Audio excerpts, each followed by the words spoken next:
Hakuna shida sasa. Kwingineko mtazamaji, mamia ya wakazi wa eneo la Ololoitokishi, kaunti ndogo ya Kajiado Mashariki, wamefanya maandamano ya amani wakitaka usimamizi wa uwanja wa ndege wa kibinafsi wa Oli Airpark ulioko eneo hilo kutimiza ahadi walizotoa miaka 4 iliyopita. Wakazi hao walitoa makataa ya siku 7 wakishinikiza wasimamizi wa uwanja huo kuajiri wakazi, kujenga kituo cha polisi pamoja na kutekeleza miradi ya umma. Aidha, wametaka kupanuliwa kwa uwanja huo ili kusitisha mzozo kati ya wasimamizi wa uwanja huo na shule ya Kenya School of Flying kuhusu upanuzi wa uwanja, jambo ambalo linasemekana kulemaza mafunzo.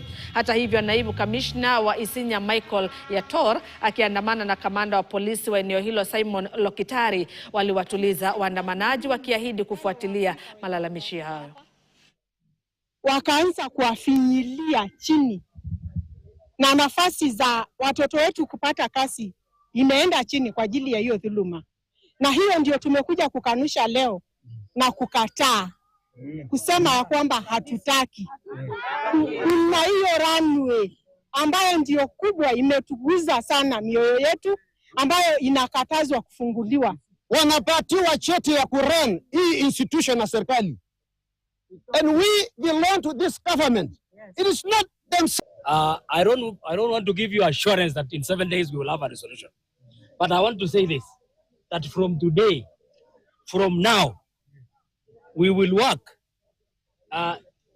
with all our energy and we will use all our time to make sure we get us the solution. Bado tukiendelea mtazamaji, familia moja kutoka kijiji cha Nguvu